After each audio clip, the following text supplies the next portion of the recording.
Namaskar students, in this video we are going to discuss about very important point of physical chemistry, that is dual nature of matter. इसको अपन physics और chemistry दोनों के अंदर ही discuss करते हैं और इससे जो क्वेश्चन है वो कॉम्पिटिटिव एग्जाम्स के अंदर जनरली फिजिक्स और केमिस्ट्री दोनों में ही पूछे जाते हैं, इसलिए बहुत इंपॉर्टेंट हो जाता है। तो अपन पहले ड्यूअल नेचर ऑफ मैटर जो कंसेप्ट है इसकी एक्सप्लेनेशन समझेंगे, उसके बाद में इसके ऊपर बेस्ड जो न्यूमेरिकल्स है, बहुत सारे टाइप के इसमें न्यूमेरिकल पूछे जाते हैं, तो उन सभी टाइप के न्यूमेरिकल्स का एग्जाम्पल लेकर उनको अपन सोल्व करेंगे। तो स्टार्टिंग में क्या हुआ, जब मैटर अपन जानते हैं यूनिवर्स में जितनी भी चीज़ें हैं वो सब मैटर होती है। तो पहले ये माना जाता था कि मैटर जो है वो दो फॉर्म में एग्जिस्ट करता है, पार्टिकल और सेकेंड इज वेव। कुछ मैटर जो होते हैं वो पार्टिकल की फॉर्म में एग्जिस्ट करते हैं, कुछ जो मैटर होते हैं वो वेव की फॉर्म में एग्जिस्ट करते हैं, ये माना गया। जैसे एटम की जब डिस्कवरी हुई उसके बाद में जे थॉमसन ने इलेक्ट्रॉन की डिस्कवरी की और थॉमसन मॉडल दिया एटम का, तो उसमें इन्होंने माना कि इलेक्ट्रॉन जो है वो एक पार्टिकल है, electron is negatively charged particle. उसके बाद में आया अपने पास रदरफोर्ड मॉडल, तो रदरफोर्ड मॉडल में भी ये माना गया कि इलेक्ट्रॉन एक पार्टिकल है। इसके साथ ही मैक्सवेल ने इलेक्ट्रोमैग्नेटिक वेव थ्योरी दी, तो मैक्सवेल ने कहा कि जो लाइट है वो इलेक्ट्रोमैग्नेटिक वेव है, यानी ये इलेक्ट्रोमैग्नेटिक वेव की फॉर्म में प्रोपेगेट करती है। यहां तक ठीक था, यहां तक ये था कि जो है कुछ मैटर वो केवल वेव की फॉर्म में है और कुछ मैटर जो है केवल पार्टिकल की फॉर्म में है। लेकिन इसके बाद की जो थ्योरीज आई वहां पे कुछ कॉन्ट्राडिक्शंस जो है वो जनरेट हुए। जैसे इसके बाद में जो मॉडल दिया गया वो अपने पास था Bohr model, Bohr model of atom, और उसके बाद में आया quantum mechanical model, quantum mechanical model of atom, जिसमें अपन सब सेल्स जैसे एसपीडीएफ जो होते हैं उनको इंट्रोड्यूस किया गया। तो इन दोनों ही मॉडल्स में कहा गया कि इलेक्ट्रॉन जो है वो पार्टिकल नहीं है जबकि वो एक वेव है। और यहां पर भी कुछ थ्योरीज आई जैसे प्लांक, और प्लांक के बाद में आइंस्टाइन। तो इन्होंने कहा कि जो वेव है, जो लाइट है, उसकी जो एनर्जी होती है उसका फ्लो कंटिन्यूअस न होकर स्मॉल पैकेट्स के फॉर्म में होता है, और उन पैकेट्स को अपन कहते हैं फोटोन। तो फोटोन से इन्होंने कहा कि जो लाइट है वो पार्टिकल नेचर में एग्जिस्ट करती है, लाइट के छोटे छोटे पार्टिकल्स होते हैं जिनको अपन फोटोन कहते हैं। तो यहाँ पे जाके कुछ कंफ्यूजन्स अराइज हुए कि जिस चीज को अपन पहले पार्टिकल मान रहे थे वो वेव फॉर्म में कही जाने लगी, और जिसको पहले अपन वेव मान रहे थे अब उसको पार्टिकल फॉर्म में समझा जाने लगा। तो यहाँ पर कंफ्यूजन हुआ कि किस चीज को अपन वेव कहें और किसको अपन पार्टिकल कहें। तो इसका जो एक्सप्लेनेशन था, इसका सॉल्यूशन जो था वो दिया डी ब्रोगली ने। डी ब्रोगली ने कहा कि मैटर जो है वो सिंगल वेव या सिंगल पार्टिकल फॉर्म में एग्जिस्ट ना करके ये दोनों ही फॉर्म में एग्जिस्ट करता है। यानी एक मैटर कोई भी ले ले अपन, वो पार्टिकल भी है और वो वेव भी है, यानी दोनों ही नेचर उसमें एग्जिस्ट करती है, एक सिंगल कोई भी नेचर उसके अंदर नहीं होगी। ठीक है, और ये इंटरकन्वर्टिबल भी है। जो पार्टिकल अपने को दिख रहा है वो वेव फॉर्म में कन्वर्ट हो सकता है, और जो वेव अपने को फील हो रही है वो पार्टिकल में भी कन्वर्ट हो सकती है, लेकिन जब उनके साथ कोई न कोई वेलोसिटी एसोसिएटेड हो। यानी कि जब वेव किसी वेलोसिटी से मूव करती है तो उसमें पार्टिकल नेचर आ जाता है, और जब कोई पार्टिकल किसी वेलोसिटी के साथ मूव करता है तो उसके अंदर वेव नेचर आ जाता है। तो इसको कहते हैं अपन ड्यूअल नेचर ऑफ मैटर। अब इसके बाद में अपन डिस्कस करेंगे कि इनको पार्टिकल और वेव नेचर को एक दूसरे में कैसे अपन कन्वर्ट कर सकते हैं। तो पार्टिकल जो नेचर है इसको रिप्रेजेंट करता है मास, यानी कि पार्टिकल में कोई ना कोई मास होना जरूरी है, जिसमें मास होता है उसको अपन पार्टिकल कहता है। और वेव को रिप्रेजेंट करता है फ्रीक्वेंसी या वेवलेंथ, यानी जिस भी चीज में वेवलेंथ लैम्डा या फ्रीक्वेंसी न्यू होती है उसको अपन वेव कहता है। ठीक है, अब इनको एक दूसरे में कन्वर्ट करना है, इनके मास की फ्रीक्वेंसी या वेवलेंथ निकालना या वेवलेंथ की मास निकालना। जब इनके साथ कोई ना कोई वेलोसिटी एसोसिएटेड हो तो फिर इनको अपन एक दूसरे में कन्वर्ट कैसे करेंगे वो अपन देखते हैं। तो सपोज अपन ये मानते हैं कि एक पार्टिकल है जिसका मास m है, ये वेलोसिटी c के साथ मूव कर रहा है, तो इस पार्टिकल के साथ जो एनर्जी एसोसिएटेड होगी उसको अपन लिखेंगे E is equal to M C square, और ये है by Einstein mass energy relation, ये अपन जानते हैं। और यहाँ पर भी है कि कोई वेव अपने पास है जिसकी फ्रीक्वेंसी न्यू है या जिसका वेवलेंथ लैम्डा है, तो उस वेव के साथ जो एसोसिएटेड एनर्जी है उसको अपन लिखते हैं एच न्यू, और न्यू को अपन लिख सकते हैं सी अपॉन लैम्डा, तो ये हो जाएगा एच सी अपॉन लैम्डा, और ये दिया जाता है अपने पास बाई प्लैंक्स इक्वेशन। ठीक है, अब ये दोनों फॉर्मूला जो है वो दिखने में अलग अलग है, ये वेव फॉर्म की एनर्जी है और ये पार्टिकल फॉर्म की एनर्जी है, लेकिन ये दोनों एक ही चीज की एनर्जी है, वो है अपने पास मैटर। ये मैटर की पार्टिकल फॉर्म में एनर्जी है और ये उसी मैटर की वेव फॉर्म में एनर्जी है, यानी कि ये दोनों एनर्जी जो है वो एक दूसरे के इक्वल होगी, क्योंकि एनर्जी तो एक ही चीज की है। तो इन दोनों को यदि अपन इक्वेट करें, इक्वेशन 1 एंड इक्वेशन 2, इनको कंपेयर करेंगे तो ये दोनों जो इक्वेशन है वो एक दूसरे के इक्वल हो जाएगी, क्योंकि ये भी एनर्जी और ये भी एनर्जी है। तो यहाँ पर लिखेंगे mc² is equal to H C upon lambda. अब इसको यदि अपन ट्रांसफर करें तो लैम्डा यहाँ आएगा, mc² नीचे आएगा, तो इसको अपन लिख सकते हैं H C upon mc², c से c कैंसिल, तो लैम्डा इज इक्वल टू अपने पास हो गया h अपॉन mc। ये अपने पास वेवलेंथ का एक फॉर्मूला है। अब c जो है वो अपने पास लाइट की वेलोसिटी है, तो ये अपन ने माना है कि जो पार्टिकल है वो c वेलोसिटी से मूव कर रहा है, या फिर अपने पास जो यहाँ पर वेव है वो भी इलेक्ट्रोमैग्नेटिक वेव है जिसकी वेलोसिटी c होती है, लाइट है जिसकी वेलोसिटी c होती है। लेकिन अपन जानते हैं कि सारे पार्टिकल c वेलोसिटी से मूव नहीं कर सकते, और सारी जो वेव होती है वो इलेक्ट्रोमैग्नेटिक वेव्स यानी लाइट नहीं होती, उसके अलावा भी वेव्स होती है, जैसे साउंड होती है। तो यहाँ कहने का मतलब ये है कि वेलोसिटी को अपन चेंज भी कर सकते हैं। सपोज कोई मास v वेलोसिटी से मूव कर रहा है, या कोई वेव है अपने पास जो v वेलोसिटी से मूव कर रही है, तो उसके लिए अपने पास थ्रू आउट जो प्रोसेस चली है उसमें c की जगह v लिखना होगा, और जो अपने पास लास्ट फॉर्मूला है इसमें भी यहाँ पर आएगा mv। तो उस कंडीशन में लैम्डा का जो फॉर्मूला है वो अपन लिखेंगे h अपॉन mv। तो ये अपने पास एक बेसिक फॉर्मूला आ गया। तो अपन ने ये लैम्डा का जो फॉर्मूला है वो डिराइव किया है। इस लैम्डा को जो या इस वेवलेंथ को अपन कहते हैं de Broglie wavelength, de Broglie wavelength. तो ये अपने पास एक बेसिक फॉर्मूला है, जैसे और भी फॉर्मूला अपन डिराइव करेंगे। कौन सा फॉर्मूला अपन यूज लें वो डिपेंड करता है क्वेश्चन की कंडीशन के ऊपर। तो फर्स्ट कंडीशन अपन मान रहे हैं जिसमें अपन डायरेक्टली पार्टिकल नेचर और वेव नेचर को एक दूसरे में कन्वर्ट कर रहे हैं, जबकि वो एक वेलोसिटी के साथ एसोसिएटेड हो। या अपन कहते हैं कि मास जो है, क्योंकि पार्टिकल नेचर को ये रिप्रेजेंट कर रहा है, तो मास को लैम्डा में कन्वर्ट करना या लैम्डा को मास में कन्वर्ट करना, यानी पार्टिकल को वेव नेचर में या वेव नेचर को पार्टिकल नेचर में कन्वर्ट करना जब इनके साथ कोई न कोई वेलोसिटी एसोसिएटेड है। तो उस तरह के अपन न्यूमेरिकल कैसे सॉल्व करेंगे, यानी कि सीधा सा है कि जब मास के साथ वेलोसिटी दे रखी हो तो अपन लैम्डा निकाल सकते हैं, लैम्डा के साथ में वेलोसिटी दे रखी हो तो अपन मास निकाल सकते हैं, वो अपने पास इस सिंपल फॉर्मूला से आ सकता है। तो इसमें जैसे क्वेश्चन अपने पास फर्स्ट अपन देखेंगे कि लैम्डा का अपन मास कैसे कैलकुलेट करें। तो इसमें क्वेश्चन है calculate the mass of a photon whose wavelength is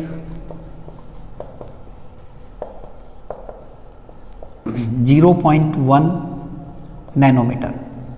इसमें वेवलेंथ दे रखी है, यानी कि वेव नेचर अपने को दे रखी है, यह है 0.1 नैनोमीटर। ऐसा यूनिट्स में इसको चेंज करना होगा। नैनो का मीनिंग होता है 10⁻⁹, तो ये हो गया अपने पास 10⁻⁻10 मीटर, ये 10⁻⁻1 है, तो -1 -9 ही हो जाएगा 10⁻⁻10 मीटर, ये लैम्डा है। अब अपने को मास कैलकुलेट करना है, तो इस फॉर्मूला से जो अपन लिखेंगे तो ये हो जाएगा अपने पास mass is equal to h upon lambda, नीचे आ जाएगा लैम्डा इंटू वी। लैम्डा अपने को यहाँ पर ये गिवन है, h प्लैंक कांस्टेंट है। अब v वेलोसिटी जो है वो अपने पास फोटोन गिवन है। फोटोन अपन जानते हैं कि ये लाइट का पार्टिकल होता है, तो फोटोन की जो वेलोसिटी है वो भी लाइट की वेलोसिटी के इक्वल होगी, यानी कि v जो है वो अपन लिखेंगे c के इक्वल 3 × 10⁸ मीटर पर सेकेंड। या अपन ये कहते हैं कि ये फॉर्मूला यूज लेंगे, ये हमेशा यूज नहीं लेते हैं, ये तभी यूज लेते हैं जब वेलोसिटी सी के इक्वल होती है। तो वी की जगह अपन ने सी रख दिया, तो मास इसमें हो गया h अपॉन लैम्डा इंटू सी। एच की जो वैल्यू है 6.62 इंटू 10⁻⁻34, लैम्डा यहाँ से आ गया 10⁻⁻10, और c अपने पास होता है 3 इंटू 10⁸8। इसको अपन आगे सोल्व कर सकते हैं। इसको यदि अपन क्रॉस करें तो ये आ जाएगा 2.21 अप्रोक्सीमेट। और 10 की पावर्स की अपन बात करते हैं तो -34, ये -10, ये इससे कट होके आ जाएगी -24, ये भी ऊपर जाके माइनस का होगा, ये दोनों ऐड होंगे फिर -24 एंड -8, ये हो जाएगा -32। और क्योंकि ये मास है, ये सारी SI यूनिट्स में रखा है अपन ने, तो ये भी SI यूनिट में आएगा इन किलोग्राम। तो ये जो है इस फोटोन का अपने पास मास है, ठीक है। तो अब थोड़ा सा इसमें ये भी समझने का है कि जब फोटोन लाइट होती है, अपन कह रहे हैं कि लाइट के अंदर मास है, लाइट के जो पार्टिकल्स है फोटोन, उनके अंदर एक मास है। तो जब अपन लाइट को फील करते हैं तो उस तरह का मास अपने को लाइट में कहीं फील नहीं होता। क्यों नहीं होता? क्योंकि इसको अपन यहाँ पे ऑब्जर्व कर सकते हैं कि ये मास बहुत कम है, this mass is very less, ये नेग्लिजिबल है, इसलिए अपन इसको फील नहीं कर सकते। अब सेकेंड टाइप ऑफ क्वेश्चन अपन देखते हैं कि इसके अंदर ही सपोज अभी अपन वेव नेचर को पार्टिकल नेचर में ही कन्वर्ट करें, लेकिन वेवलेंथ की जगह सपोज अपने को फ्रीक्वेंसी गिवन हो तो क्या करेंगे? क्योंकि फ्रीक्वेंसी भी अपने पास एक वेव नेचर है, तो इसकी जगह अपने को फ्रीक्वेंसी गिवन होती, सपोज उस फोटोन का जिसका मास निकालना है उसकी फ्रीक्वेंसी अपने को गिवन है 10 हर्ट्ज। तो फिर अपन क्या करेंगे? सेम फॉर्मूला यूज ले लेंगे, लेकिन पहले उसके लिए अपने को लैम्डा कैलकुलेट करना होगा। और ये न्यू है, न्यू और लैम्डा में रिलेशन होता है, अपन जानते हैं lambda is equal to C upon nu. तो पहले सी अपॉन न्यू से अपन लैम्डा निकाल कर फिर यहाँ पर रखेंगे। तो सी अपॉन न्यू, सी अपने पास 3 इंटू 10⁸, न्यू है 10, ये 10 से 10 कैंसिल, ये हो जाएगा 3 इंटू 10⁷ मीटर। इस कंडीशन में ये लैम्डा आ गया। अब इस लैम्डा को यहाँ पर अपन रख देंगे, तो लैम्डा जो है अब रखा जाएगा 3 इंटू 10⁻⁷। इस कंडीशन में जो अपने पास मास आएगा वो मास इस फोटोन का मास होगा। अब इसको अपन आगे देख सकते हैं, जैसे 10 की पावर्स ये 15 हो गई, फिर -24 -15 ये हो जाएगा -39, और इधर अपन सोल्व कर लेंगे 2.21 में 3 का डिवाइड देकर जो भी वैल्यू आती है उसको यहाँ पे लिख लेंगे, ये अपना आंसर आ जाएगा इन किलोग्राम। तो ये अपने पास एक फर्स्ट लेवल क्वेश्चन था जिसमें अपन जो है वेव नेचर, जिसमें अपने को फ्रीक्वेंसी भी गिवन हो सकती है, लैम्डा वेवलेंथ भी गिवन हो सकता है, उसको पार्टिकल नेचर में कन्वर्ट कर रहे हैं, यानी उसका अपन मास कैलकुलेट कर रहे हैं। अब इसके बाद में अपन देखेंगे कि मास से अपन लैम्डा या न्यू में कैसे जाएं। जब कोई मास मूव कर रहा है तो उससे जो वेव जनरेट हो रही है उसकी नेचर क्या है, उसका वेवलेंथ या उसकी फ्रीक्वेंसी कितनी होती है, वो अपन कैसे कैलकुलेट करें। इस तरह का एक क्वेश्चन अपन देखते हैं। सपोज पार्टिकल, और ये अपन मान लेते हैं स्मॉल बॉल है, a ball of 0.2 kilogram is moving with 2 into 10⁻², यानी 200 मीटर पर सेकेंड वेलोसिटी। Then calculate. अब सीधी सी बात है कि मास में वेलोसिटी एसोसिएटेड है तो उससे वेवलेंथ जनरेट होगी, यानी पार्टिकल जो है वेलोसिटी के साथ है तो उसमें वेव नेचर आ जाएगी, तो उस वेव नेचर को अपन कैलकुलेट कर सकते हैं। Then calculate wavelength of associated wave, उस बॉल से जो वेव एसोसिएटेड है उसकी वेलोसिटी, उसकी वेवलेंथ कितनी होगी, ये कैलकुलेट करना है। तो ये फॉर्मूला अपन यूज करेंगे। m और v ये दोनों अपने को गिवन है। मास ऑफ बॉल अपने को गिवन है 0.2 kg। वेलोसिटी ऑफ बॉल ये भी अपने को गिवन है 200 मीटर पर सेकेंड। दोनों ही SI यूनिट्स में है, तो इनको यूनिट जो है वो कन्वर्ट करने की अब जरूरत नहीं है। अपन लैम्डा का डायरेक्ट फॉर्मूला यूज करेंगे, h अपॉन mv। h Planck constant 6.62 into 10⁻⁻34, ये इसकी वैल्यू होती है। m की जगह पर मास अपन रखेंगे 0.2 kg, वेलोसिटी अपन रखेंगे 200 मीटर पर सेकेंड। इसको यदि अपन सोल्व करें आगे तो ये 2 इंटू 2 4 हो जाएगा और एक जीरो जो है वो इससे कैंसिल हो जाएगी, ये 40 हो जाएगा। तो 6.62 इंटू 10⁻34 अपॉन 40, इसको अपन लिख सकते हैं 4 इंटू 10। 4 से इसको अपन कैंसिल करें तो ये हो जाएगा 1, देन 2, 6 24, देन 2 5.2, ये पॉइंट यहाँ पे आएगा। 1.652 इंटू 10⁻34, ये ऊपर जाके वापस माइनस का होगा, -34 -1 ये हो जाएगा -35। तो लैम्डा जो अपने पास आ गया 1.652 इंटू 10⁻35 मीटर, क्योंकि सभी ऐसा यूनिट्स में है तो वेवलेंथ भी ऐसा यूनिट में आएगी मीटर के अंदर। तो ये उस वेव की वेवलेंथ है जो वेव इस बॉल के मूव होने की वजह से जनरेट हो रही है। अब यहाँ पे थोड़ा सा प्रैक्टिकल पॉइंट लेते हैं। जैसे अपन ने कोई 0.2 kg की बॉल फेंकी, जनरली अपन प्ले करते टाइम देखते हैं अपन बॉल जैसे अपन थ्रो करते हैं, तो ये रूल या ये कंसेप्ट ये कह रही है कि उस बॉल में जब वो मूव कर रही है, पार्टिकल है वो मूव कर रहा है, तो उसमें वेव नेचर आनी चाहिए, यानी कि उसमें एक लाइट जनरेट होनी चाहिए, इलेक्ट्रोमैग्नेटिक वेव, और वो लाइट अपने को कहीं पर भी नहीं दिखती है। जब अपन बॉल को थ्रो करते हैं, जैसे डार्क के अंदर अपन बॉल को थ्रो करें तो अपने को उससे एसोसिएटेड कोई लाइट अपने को दिखाई नहीं देगी, डार्क ही रहेगा वो। क्यों नहीं दिखाई देती? क्योंकि यहाँ पर जो वेवलेंथ अपन देख पा रहे हैं उस बॉल की वो बहुत कम है। तो लाइट जनरेट होती है उस बॉल के साथ में, लेकिन वो इतनी नेग्लिजिबल है कि अपने को वो ऑब्जर्व नहीं हो पाती। तो यहाँ पर यदि इस वेवलेंथ को इंक्रीज करना हो, सपोज इसको अपन नैनोमीटर्स की रेंज में भी लाना चाहते हैं, तो यहाँ पे 10⁻⁹ करना पड़ेगा। उसके लिए क्या कर सकते हैं अपन, h जो है ये लैम्डा का फॉर्मूला h/mv, h कांस्टेंट है, इसको अपन चेंज कर नहीं सकते। मास और वेलोसिटी पे आते हैं, वेलोसिटी को कम नहीं कर नहीं सकते, क्योंकि बिना वेलोसिटी तो जो है अपने पास वेव नेचर आएगी नहीं पार्टिकल में, तो वेलोसिटी भी देना जरूरी है। अब अपन आते हैं मास पर। तो यदि लैम्डा को अपने को इंक्रीज करना है तो मास को कम करना होगा।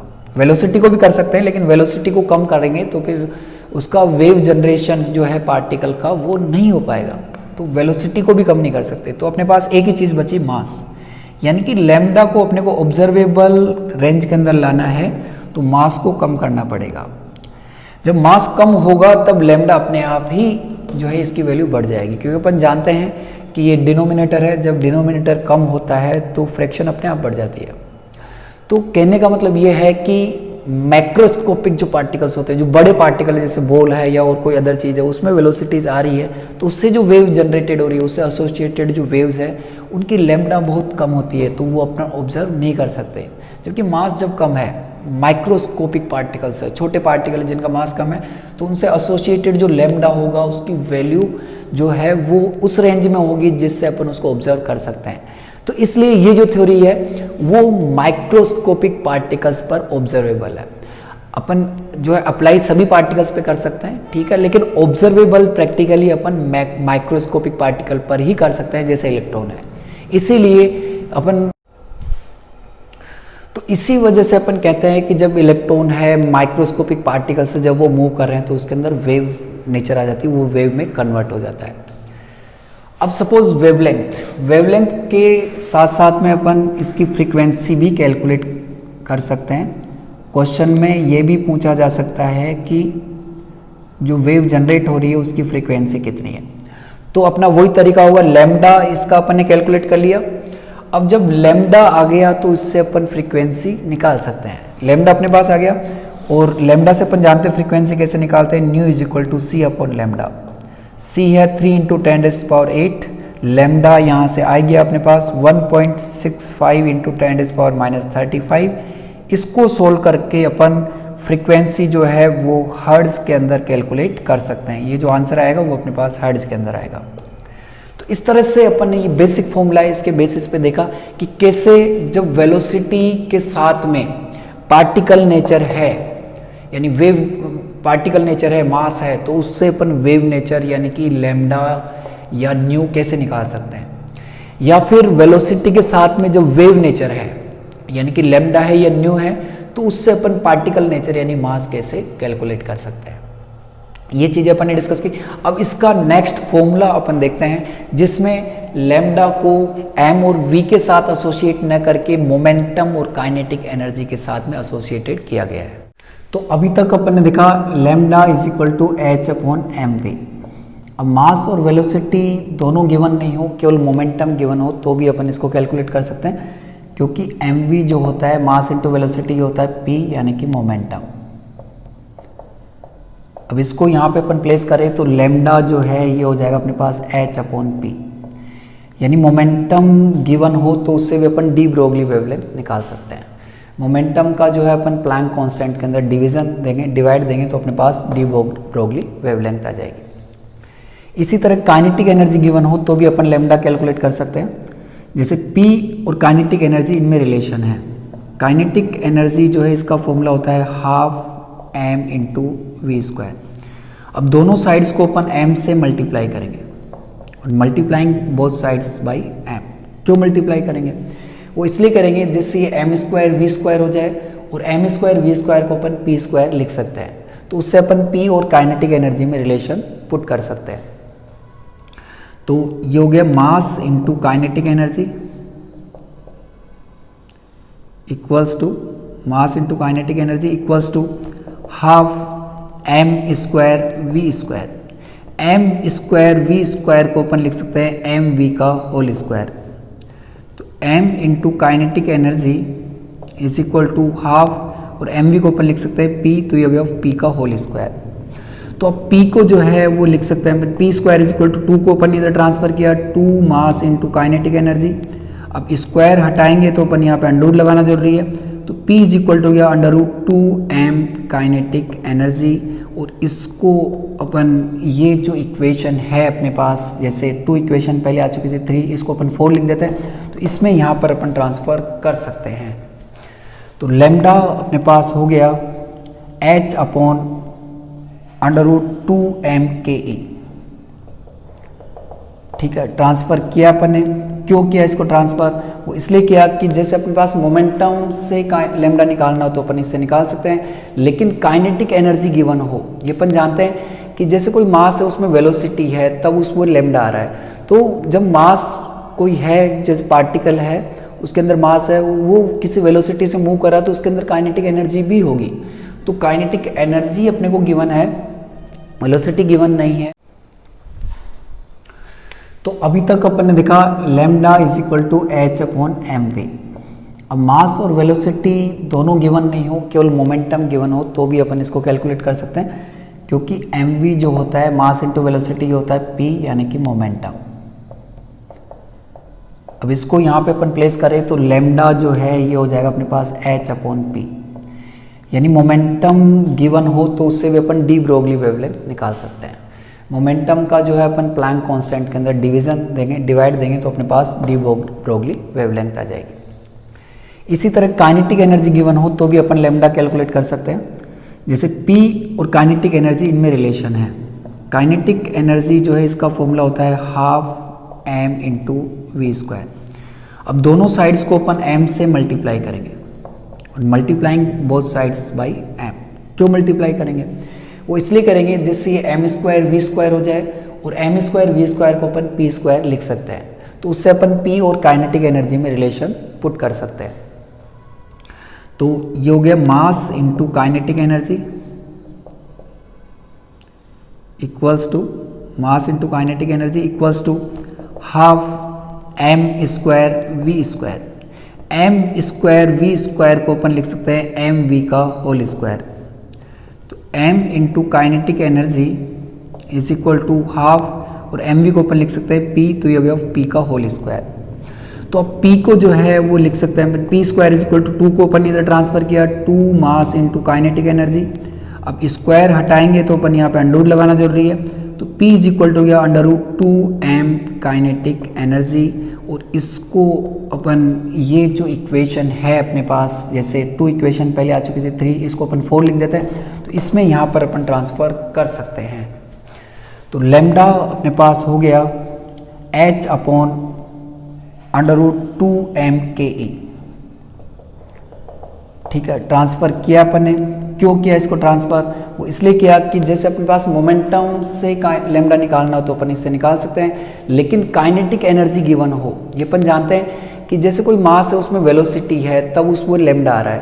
तो जब मास कोई है, जैसे पार्टिकल है उसके अंदर मास है, वो किसी वेलोसिटी से मूव कर रहा है तो उसके अंदर काइनेटिक एनर्जी भी होगी। वेलोसिटी गिवन नहीं है, काइनेटिक एनर्जी गिवन है, तो भी अपन लैम्डा कैलकुलेट कर सकते हैं। ठीक है, तो इस टाइप का अपन अब एक न्यूमेरिकल सोल्व करते हैं।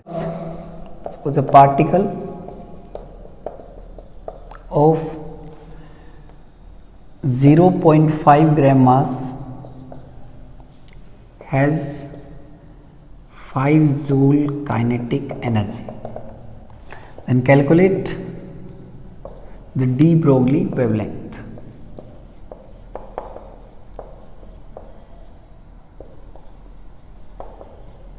ये अब इसमें लैम्डा अपने को कैलकुलेट करना है, मास जो है वो अपने को गिवन है, यानी कि जो m की वैल्यू है वो अपने पास है 0.5 ग्राम।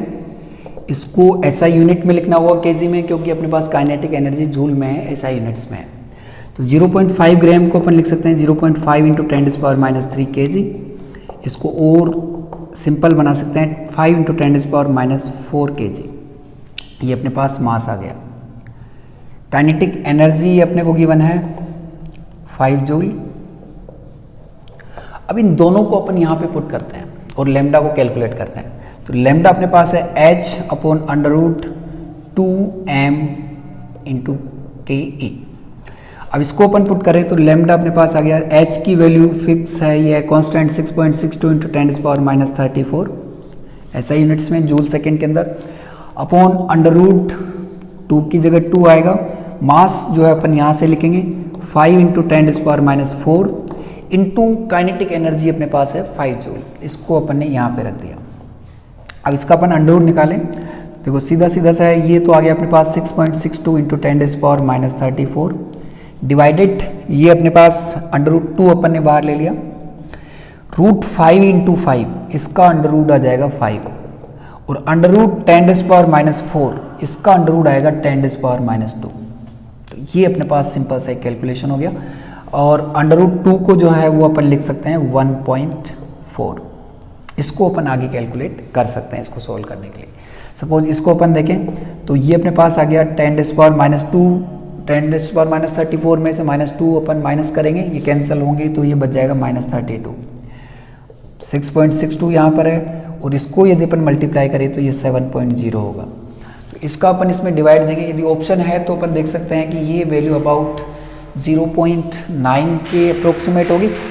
तो 0.9 इंटू 10⁻32 मीटर्स के अप्रोक्सीमेट जो आंसर होगा वो अपना करेक्ट आंसर होगा।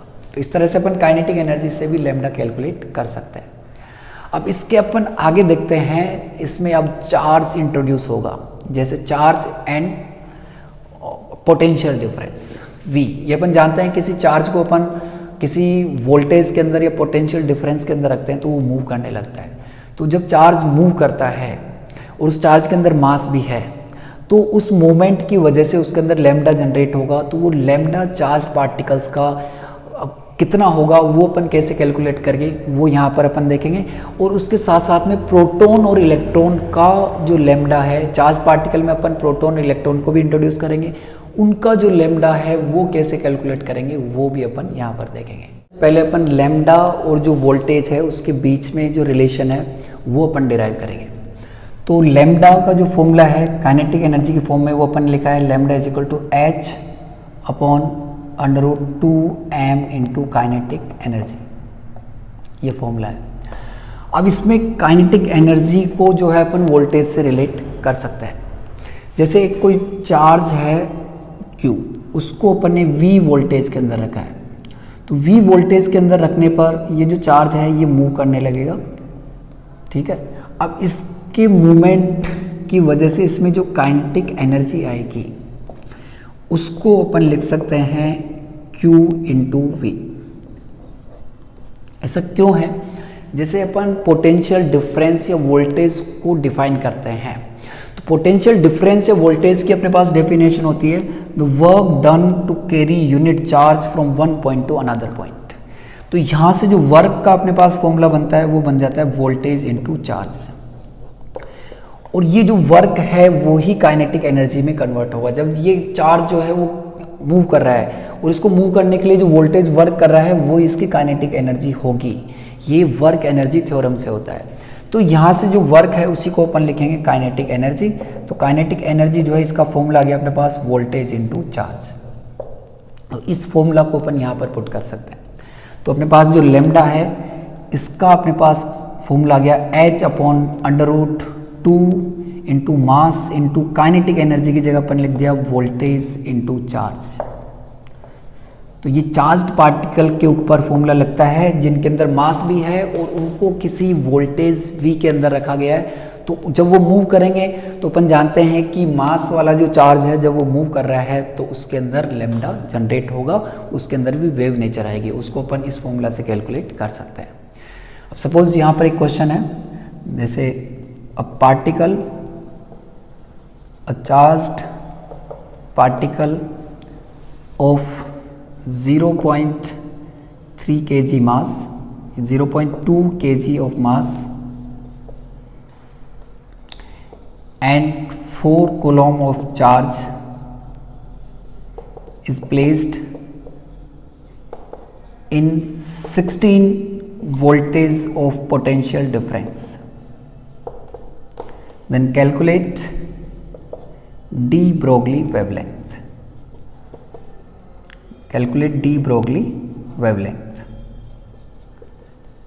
तो इसको अपन कैसे कैलकुलेट करेंगे? इसको इस फॉर्मूला से अपन कैलकुलेट करेंगे जिसमें मास की जगह m की जगह अपने को दिया हुआ है 0.2 kg और वेलोसिटी अपने पास जो वोल्टेज है वो 16 वोल्ट गिवन है, v की जगह ये रख लेंगे।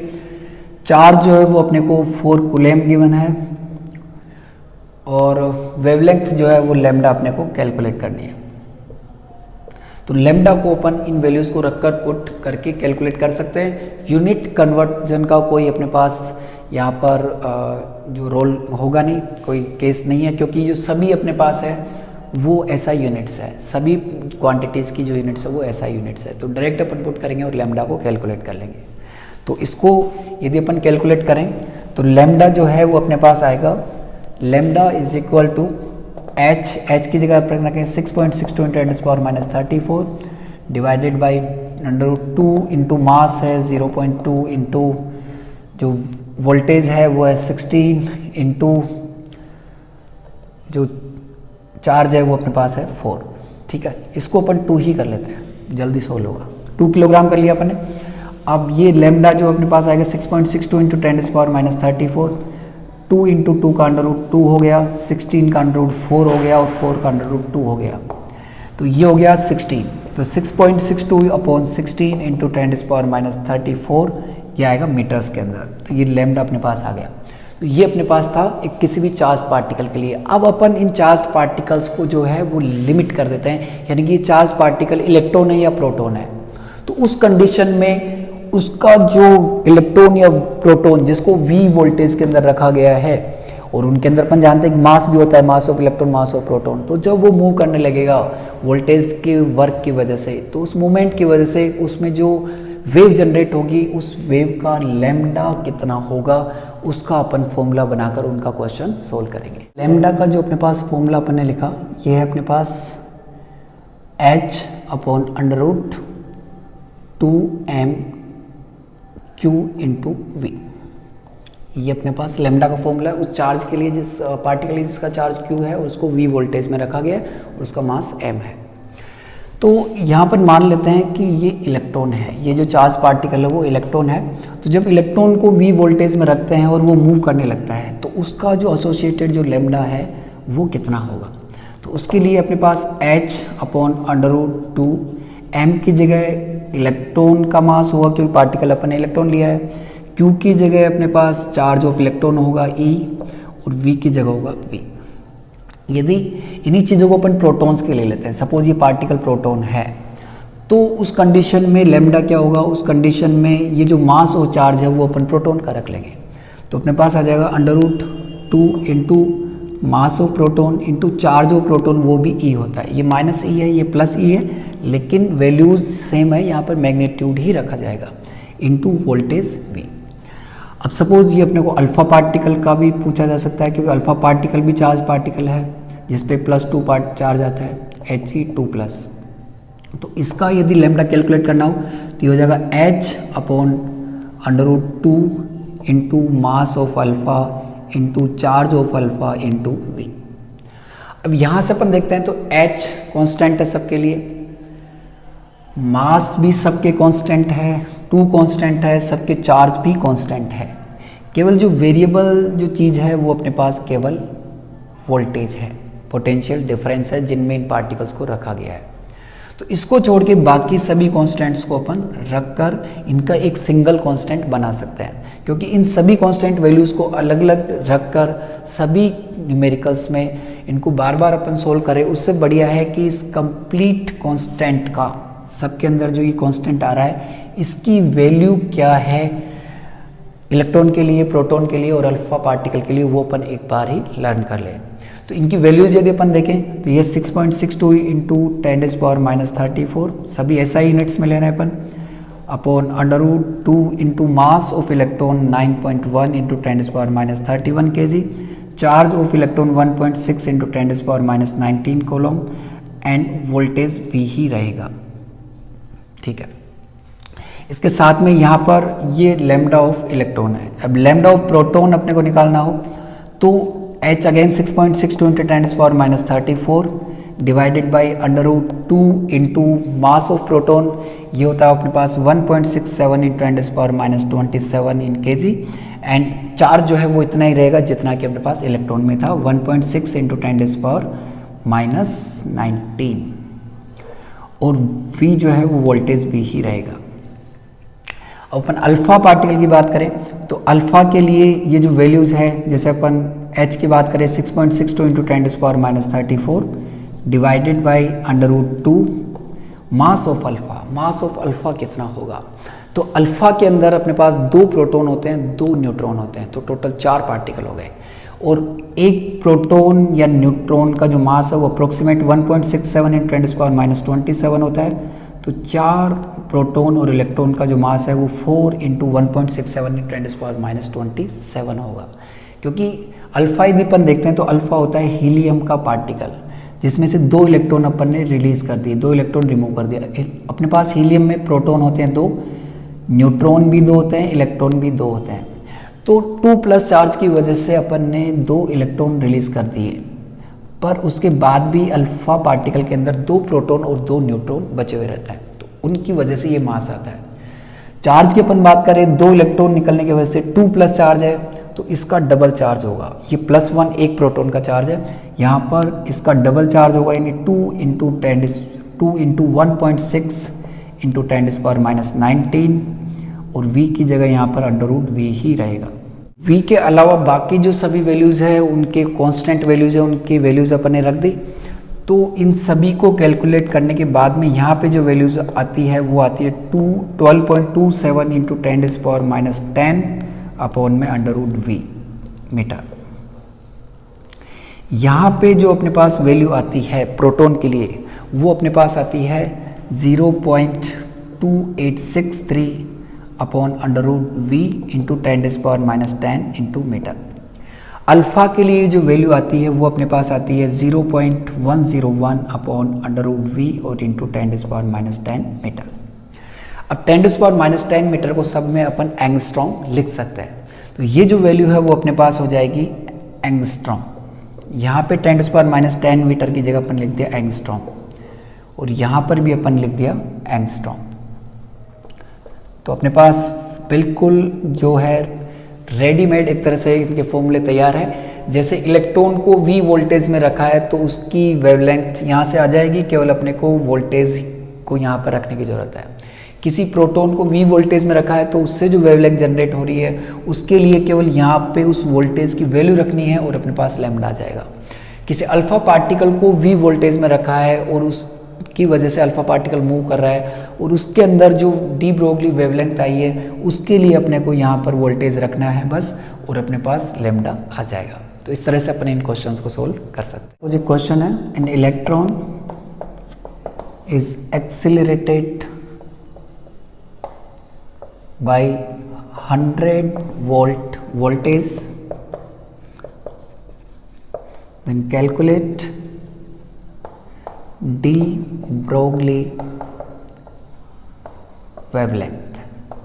इसको अपन कैसे सोल्व करें?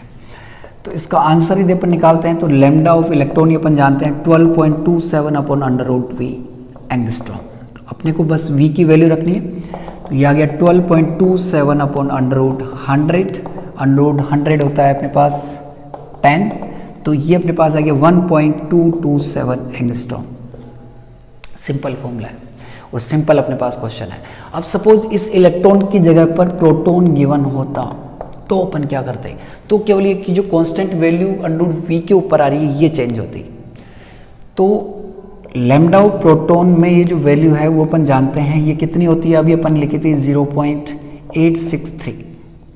तो अब 0.863 इसके नीचे अंडर रूट वी लिखना होगा, ठीक है। तो अंडर रूट वी अगेन अपने पास 10 है, तो 0.863 इसमें ये अपने पास आ जाएगा 0.0863 एंगस्ट्रॉम। सिंपल, केवल वी ये वैल्यू चेंज हो रही है, सभी में अपने पास अंडर रूट वी तो आएगा ही आएगा, चाहे वो प्रोटॉन हो, इलेक्ट्रॉन या अल्फा पार्टिकल हो। थर्ड अपन देख लेते हैं कि अल्फा पार्टिकल सपोज अपने को गिवन है, सेम क्वेश्चन है, तो उसके लिए वैल्यू कितनी होगी? बस ये वैल्यू अपने को चेंज करनी है। ये अपने पास 0.1013 या 0.101 भी इसको अप्रोक्सीमेट अपन लिख सकते हैं। तो 0.101 अपॉन अंडर रूट 100, 0.101 अपॉन 10, तो ये आ गई अपने पास 0.0101 एंगस्ट्रॉम। इस तरह से इनको अपन क्वेश्चन को सोल्व कर सकते हैं।